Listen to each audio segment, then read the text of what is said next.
ইয়ন তো এসেছে উজুকে chair up করার জন্য আর জিনকে কোম্পানি দেওয়ার জন্য, যাতে করে ওরা একা ফিল না করে।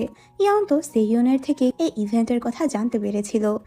কিছুক্ষণ পরই তো সুন্দর ফ্লাওয়ার বুকে নিয়ে তেও ইভেন্টে এসে হাজির হয়। কিন্তু ও যখন ইয়ন আর জিনকে একসাথে দেখতে পায়, তখন তো ও আর জিনের সাথে দেখা না করেই চলে যায়।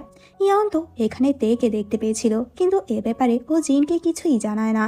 আসলে তে এখন থার্ড হুইল হতে চায় না, ওর কাছে তো ইয়নকেই পারফেক্ট মনে হয়। জিন ইয়নের মতোই পারফেক্ট কাউকে ডিজার্ভ করে।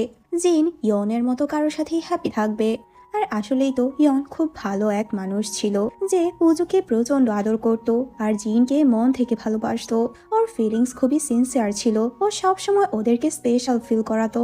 আজকে তো ওরা তিনজন একদম ফ্যামিলির মতোই ছবি তুলে। অন্যদিকে তে তো স্টুডিওতে আসে, যেখানে আসার পর অ্যামির হাজবেন্ডকে ও খুবই স্যাড দেখতে পায়। ও তখন জানতে পারে অ্যামির আর ওর ডিভোর্স হয়ে গিয়েছে, দুজনেই ডিভোর্স পেপারে সাইন করে দিয়েছে। ওরা তো নর্মালি এতদিন কথা বলতো, কিন্তু ডিভোর্স পেপারে সাইন হওয়ার পর তো অ্যামির হাজবেন্ড খুব ইমোশনাল হয়ে পড়ে। অন্যদিকে ইভেন্ট শেষে তো ইয়ন ওদের দুজনকে ডিনারেও নিয়ে আসে। ও তো উজুকে প্রচন্ড আদর করতো, যেটাতে জিনও খুশি হয়। জিনুকে অনেক বেশি ধন্যবাদ জানায়, তুমি আমার জন্য যা করছো এগুলো আমি কখনোই তোমার শোধ করতে পারবো না। ইয়ন বলে, যতবারই তুমি এভাবে কথা বলো আমার তো নিজেকে খুব পর মনে হয়।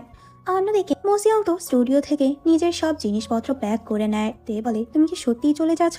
মোসিয়ং বলে, আমি তো সব পেপারে সাইন করে দিয়েছি, আমার ফ্লাইটের টিকিটও বুকিং করা হয়েছে।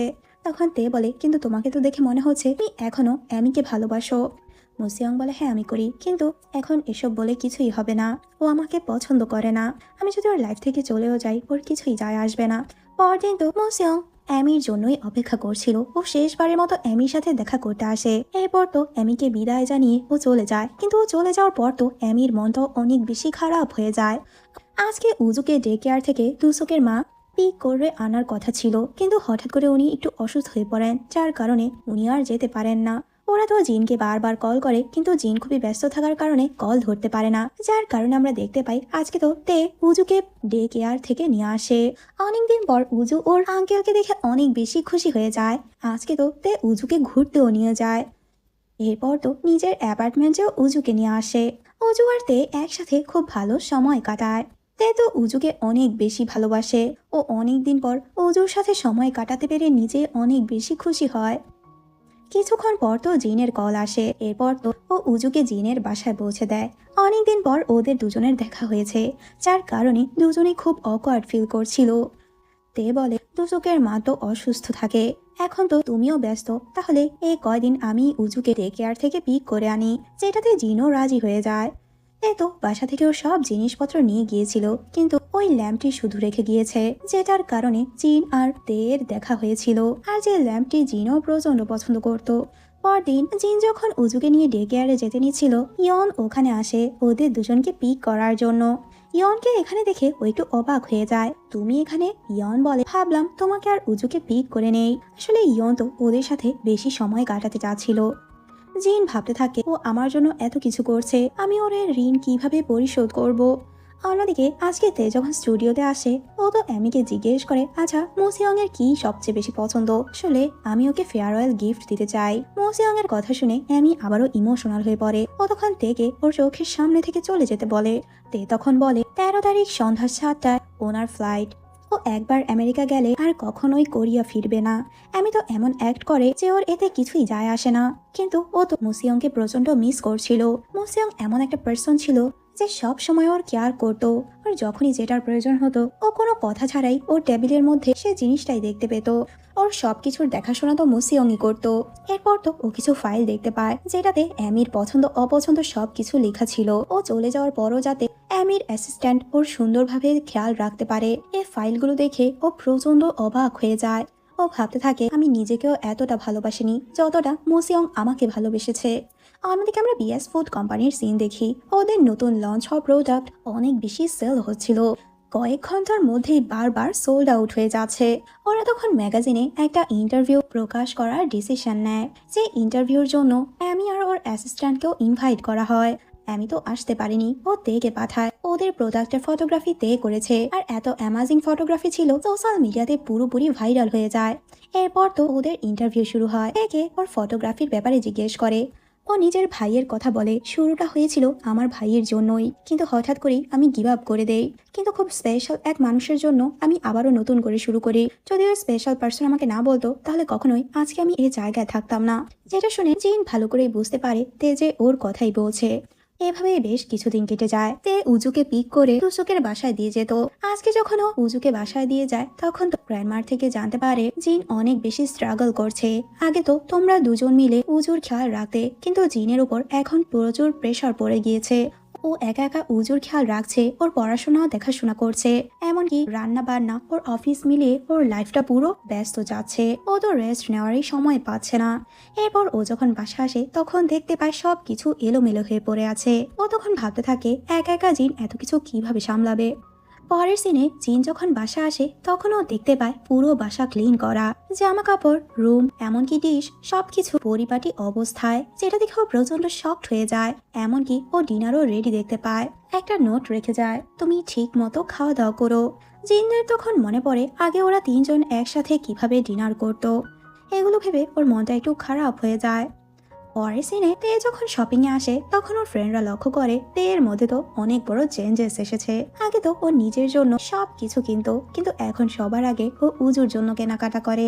এরপর ওরা যখন তের অ্যাপার্টমেন্টে আসে তখন তো ওখানে বাচ্চাদের সব টয় দেখতে পায়, যেটা দেখে ওরা প্রচন্ড শকড হয়। আগে তো তে এই ধরনের জিনিস একদমই পছন্দ করতো না। ওরা তখন ভাবতে থাকে তে তো পুরোপুরি চেঞ্জ হয়ে গিয়েছে। অন্যদিকে জিন ওর ফ্রেন্ডের সাথে শেয়ার করে ইয়ন আমার জন্য কত কিছু করছে, আমি ওরে ঋণ কিভাবে পরিশোধ করব। জিন বলে আমি তো আগে 2বার ইয়নের সাথে ডেটে গিয়েছিলাম, কালকে লাস্ট বার। এরপরে আমি ডিসাইড করব ওর প্রতি কি আমার কোনো ফিলিংস আছে কি নেই।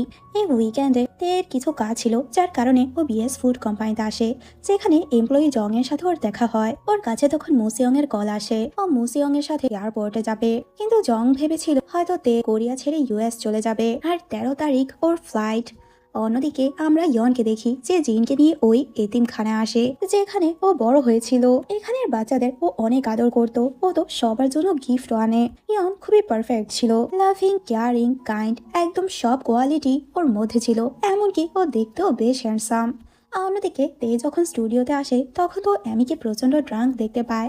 আসলে অ্যামি তো মুসিয়ংকে প্রচন্ড মিস করছে, কিন্তু নিজের ফিলিংস এর কথা ও মুসিয়ংকে বলতে পারছে না। ওদের দুজনের মধ্যে এতটা দূরত্ব হয়ে গিয়েছে যে এখন ওরা এগুলো ঠিকও করতে পারছে না। তখন তে অ্যামিকে বলে তোমার যদি এতই খারাপ লাগে তাহলে আমার সাথে চলো, আমি তোমাকে এয়ারপোর্ট নিয়ে যাচ্ছি। আজকে যদি তুমি না যাও তাহলে সারা জীবন তুমি রিগ্রেট করবে। অ্যামি তো প্রচন্ড ড্রাঙ্ক ছিল। অন্যদিকে জিন একটা ছোট বাচ্চাকে দেখতে পায়, দেখে মনে হচ্ছে ও কারোর জন্য অপেক্ষা করছে। জিনের তখন তেয়ের কথা মনে পড়ে, তে তো সবসময় ওর ভাইয়ের জন্য হয়তো এভাবেই অপেক্ষায় থাকতো। তখনই ওর কাছে জং এর কল আসে, ও ডেস্কের ফাইলগুলো খুঁজে পাচ্ছে না। জিন তখন বলে ফাইলগুলো কোথায় রয়েছে। কথা কথা জং বলে দেয় আমাদের ফটোগ্রাফার তে তো একেবারের জন্য ইউএস চলে যাচ্ছে, তোমার সাথে কি ওর দেখা হয়েছিল।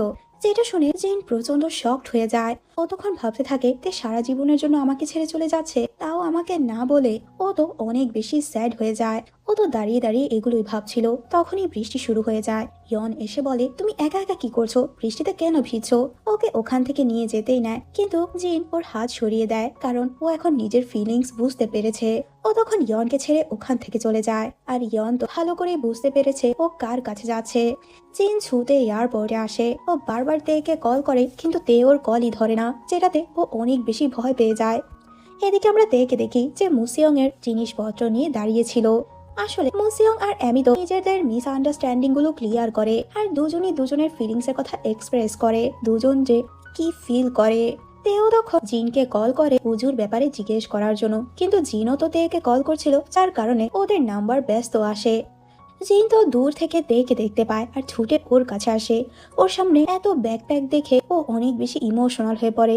প্লিজ তুমি আমাকে ছেড়ে যেও না, আমাকে এভাবে তুমি ফিরিয়ে দিও না। আমি চাই না তুমি আমাদের ছেড়ে এখান থেকে চলে যাও, কারণ আমি তোমাকে অনেক বেশি ভালোবাসি। হয়তো অনেক দেরি হয়ে গিয়েছে, কিন্তু আমি নিজের ফিলিংসটা বুঝতে পেরেছি। আমি যখনই বাসায় যাই, আমি যখনই খেতে বসি, সব জায়গায় তো আমি তোমাকেই দেখি। তে তো অনেক বেশি শকড হয়ে যায় ওর হঠাৎ কনফেশনে। তে কিছু বলতেই না, কিন্তু জিনুকে কিছু বলার সুযোগই দেয় না। তখন তে বলে আমাকে তো কিছু বলতে দেবে, আমি তো কোথাও যাচ্ছি না। তোমাকে আর উজুকে ছেড়ে আমি কোথায় যাব বলো, তোমাদের ছেড়ে আমি কোথাও যেতে পারি না। আর এখানেই এ পার্টি শেষ হয়ে যায়। তো পরের পার্টি দেখতে চাইলে অবশ্যই আমার চ্যানেলের সাথে কানেক্ট থেকো। সবাই ভালো থেকো, বাই।